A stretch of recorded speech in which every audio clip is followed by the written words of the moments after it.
Hai teman-teman semua, bikin risoles yuk. Risoles ini salah satu cemilan paling favorit, apalagi risoles rogut ayam. Dalam membuat risoles ada 4 tahap dalam proses pembuatannya. Yang pertama yaitu membuat kulit risolesnya. Yang kedua membuat isiannya. Yang ketiga membungkus risoles. Dan yang keempat melapisi risolesnya.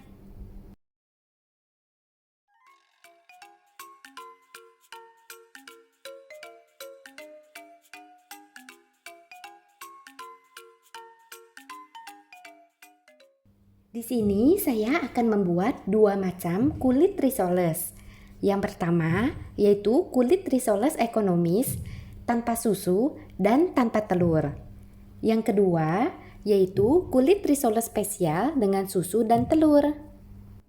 Bahan-bahan kulit risoles ekonomis: 125 gram tepung terigu protein sedang, 10 gram tepung tapioka, 325 ml air, 1 sendok makan minyak, dan setengah sendok teh garam.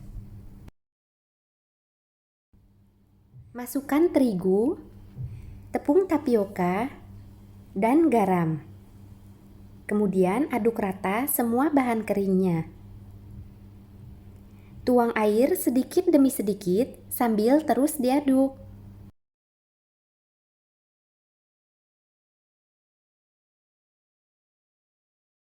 Terakhir, tuang minyaknya dan aduk kembali.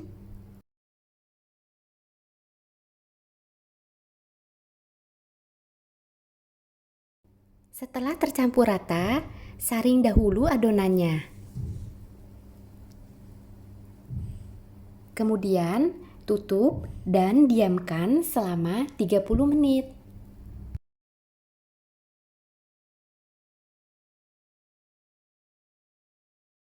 Bahan-bahan membuat kulit risoles spesial: 125 gram terigu protein sedang, 10 gram tepung tapioka, 1 butir telur, 150 ml susu cair, 150 ml air, 1 sendok makan minyak, dan setengah sendok teh garam. Masukkan tepung terigu, tepung tapioka, dan garam. Aduk rata bahan-bahan keringnya. Kemudian tuang air sedikit demi sedikit.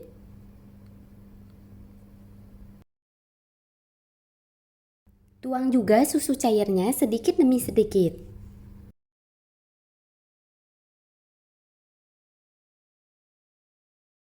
Masukkan 1 butir telur, diselingi dengan menuang susu cair. Terakhir, tuang minyaknya dan aduk rata kembali.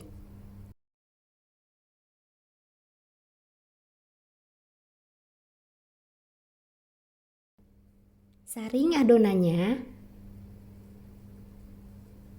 Setelah itu, tutup dan diamkan selama 30 menit.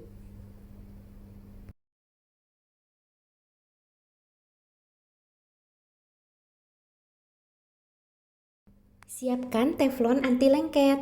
Ini saya gunakan teflon dengan diameter 22 cm. Panaskan teflon menggunakan api kecil, kemudian tuang 1 sendok sayur adonan kulit. Ratakan dan tunggu hingga matang.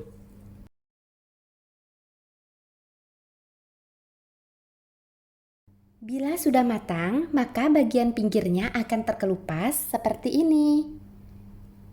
Kemudian, adonan kulit siap diangkat.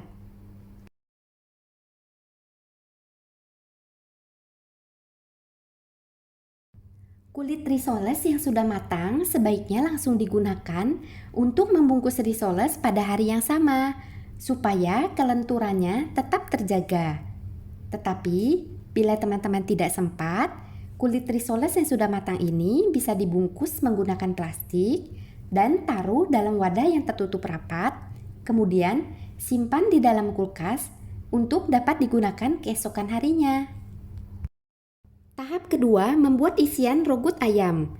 Bahan-bahannya: filet ayam bagian dada sekitar 500 gram, Jagung secukupnya, saya pakai sekitar 150 gram. Wortel dan buncis, keju parut ini saya pakai 150 gram. Dan susu cair 250 ml. Bahan untuk bumbu-bumbunya, bawang bombay dan bawang putih, 1 sendok teh garam, setengah sendok teh merica, 1 sendok teh bumbu kaldu, 1 sendok teh gula pasir, setengah sendok teh bubuk pala, dan 4 sendok makan tepung terigu. Iris-iris dahulu bawang bombay.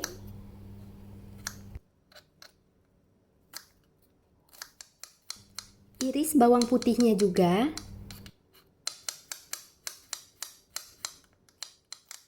Untuk wortelnya dipotong dadu. Iris buncisnya kecil-kecil.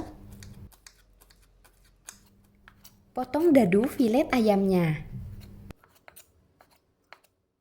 Panaskan wajan, tuang minyak, dan saya beri juga sedikit mentega. Tumis bawang sampai harum.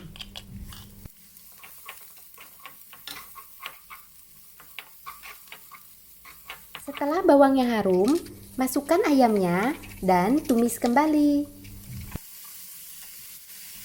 Tambahkan wortel dan lanjutkan menumisnya.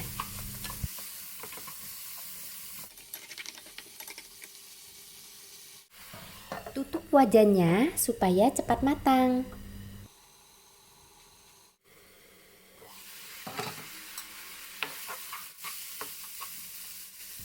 Masukkan buncis dan jagungnya.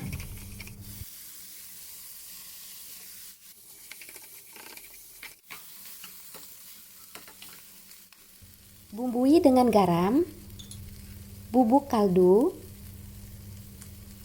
merica, gula, dan bubuk pala. Untuk yang nggak suka pala, ini bisa di skip ya.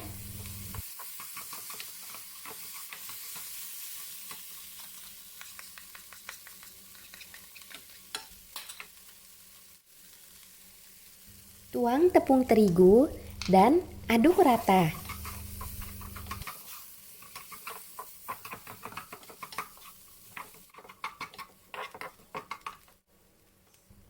Setelah itu, tuang susu cairnya dan aduk kembali.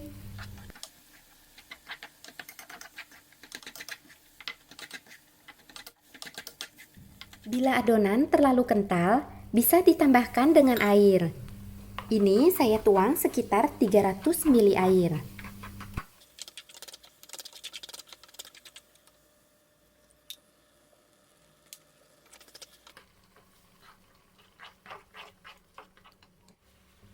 Terakhir, tuang keju parutnya.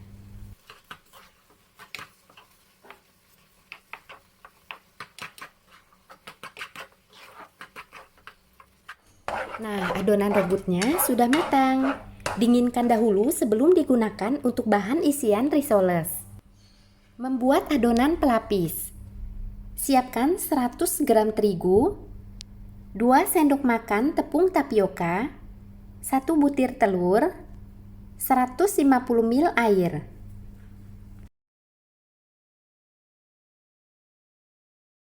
Masukkan tepung terigu dan tapioka. Kemudian, aduk dahulu. Setelah itu, tuang air sedikit demi sedikit sambil diaduk.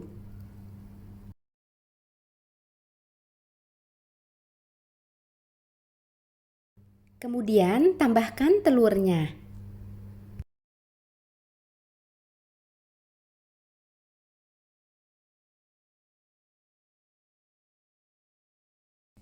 Setelah tercampur rata, saring dahulu. Oh ya, teman-teman juga bisa menggunakan adonan sisa kulit risoles sebagai pengganti adonan pelapis ini.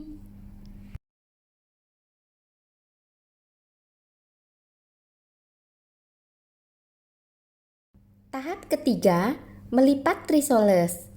Siapkan 1 adonan kulit, kemudian Beri isian rogut ayam dan ratakan.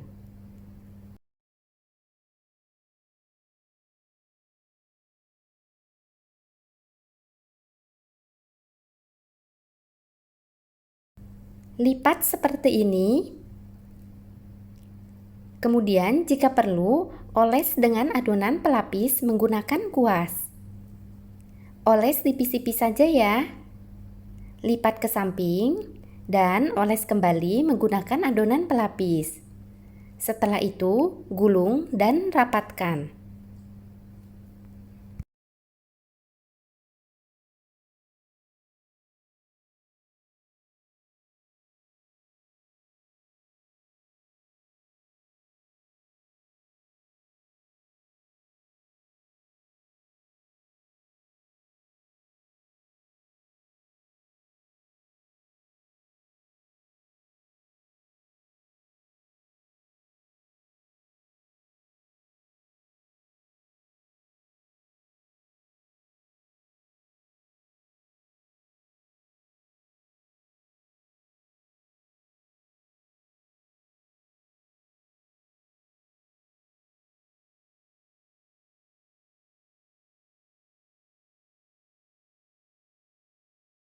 Keempat yaitu melapisi risoles.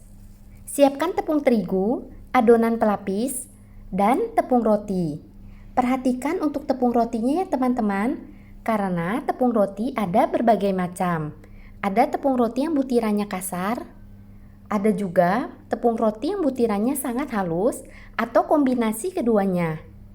Nah, tepung roti yang saya gunakan adalah yang seperti ini. Butirannya tidak terlalu kasar dan juga tidak terlalu halus.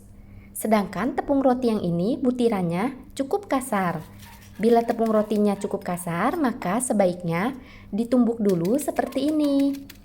Atau teman-teman bisa juga memblendernya seperti ini. Karena tepung roti yang kasar akan sulit menempel pada kulit risoles nantinya.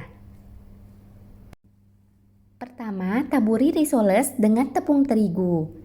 Tujuannya supaya menutup pori-pori kulit risoles yang terbuka atau sobek. Tepung ini membantu juga memudahkan tepung rotinya lebih menempel dan tidak gampang lepas. Setelah itu, lapisi dengan adonan pelapis. Jangan terlalu tebal ya teman-teman, cukup tipis-tipis saja. Kemudian masukkan risoles ke dalam tepung roti. Taburi seluruh permukaan risoles dengan tepung roti.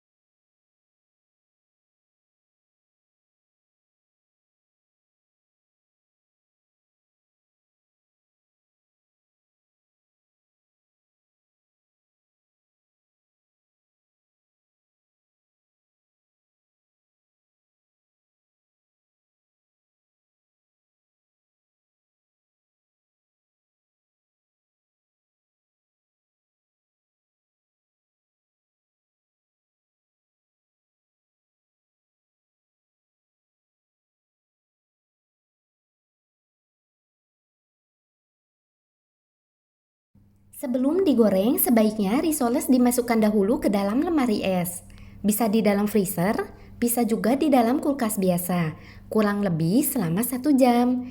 Tujuannya supaya ketika digoreng nanti, lapisan tepung rotinya tidak mudah rontok.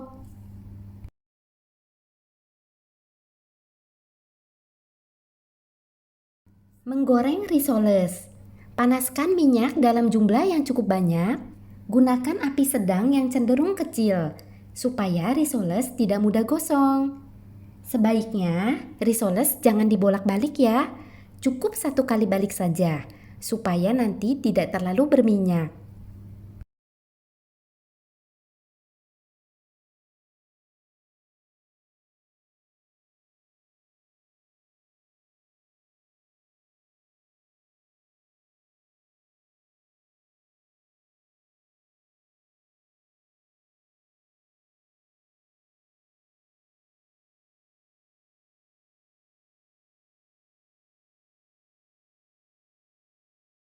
Setelah risoles diangkat, bila akan menggoreng kembali, sebaiknya minyaknya disaring dahulu ya teman-teman.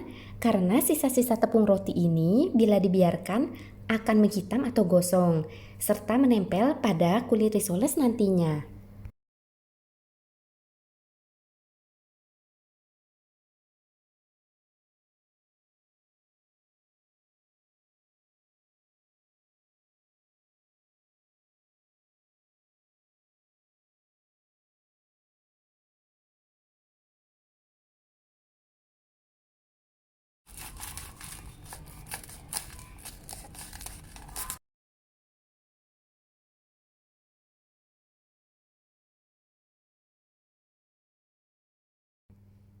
Nah, seperti ini teman-teman, bagian dalam risolesnya. Risoles rogut ayam. Saya cicip dulu ya teman-teman. Kulitnya garing, rogutnya berasa banget. Paduan keju, susu, dan potongan ayamnya enak banget. Apalagi bila dicocol dengan saus sambal. Selamat mencoba ya teman-teman. Terima kasih sudah menonton videonya. Jangan lupa subscribe, like, share, dan ditunggu komennya. Sampai jumpa di video-video berikutnya. Bye!